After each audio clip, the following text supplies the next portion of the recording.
Kontaroolka laga soo galo magaalada Boosaaso ee xarunta gobolka Bari waxaa lagu qabtay gaari xamuul ah oo siday kartoono lagu soo cabeeyay dhalooyin khamri ah kuwaasi oo iibgeyn loogu waday gudaha magaalada Boosaaso. Fishilinta iyo qabashada khamriga ayaana yimid ka gadaal shaki baaritaan dheer oo ay ciidamada kontaroolku sameeyeen gaarigii waday sida uu sharaxayo Gaashaanle Xuseen Cali Maxamuud oo ah taliyaha booliiska qaybta gobolka Bari. khamrada tan niman ciidan awatay ka bacdina sida uu taliyaha rugta kontaroolku sheegay inay joojeen iyagay gaarigoodii baaritaan lagu sameeyay iyagoo aan baaritaanka laga dhameystirnaa inay isku dayeen in cararaan dibna u kala wareegeen gaarigoodii ciidankuna si degdeg ah uga daba tagay gacantana lagu soo dhigay gaarigii iyo khamrigii inkastoo nimankii ay carareen oo aan hadda gacanta lagu hayo waxaa la hayaa 9 kartoon iyo 13 dhalo oo ka gaara waxaa ku jira 22 9 haray oo xiran waxaa la yaab leh dhowr mas'alo oo mucjiso noqonaya oo hadda soo koow waxa ah shayga iyo kartoonka ay ku jiraan waa KWFB ay saliida ku bixiyeen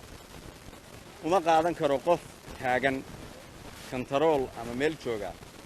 haday baabuur caadi xataa saaran yihiin kartoomada saliida la moodaya ma la moodayo kuwa ah inay khamri ku jirto qodobka labaad wuxuu yahay inay ciidan wataan iyaduna waxay noqonaysaa su'aal kale oo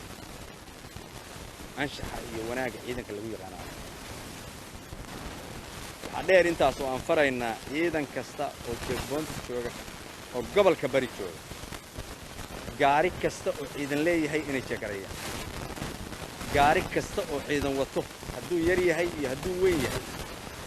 isagaa loogu bilaabayaa jeegarada waxay soo dugaalsadeen nimankii khamrada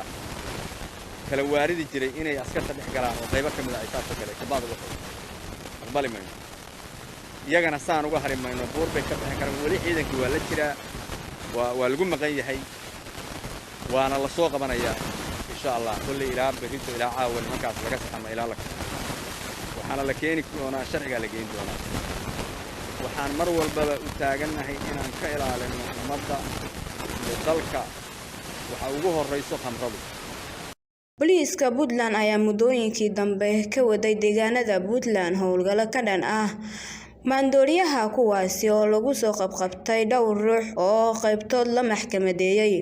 Sahra Cabdi Xuseen, warbaahinta City, Jowhar.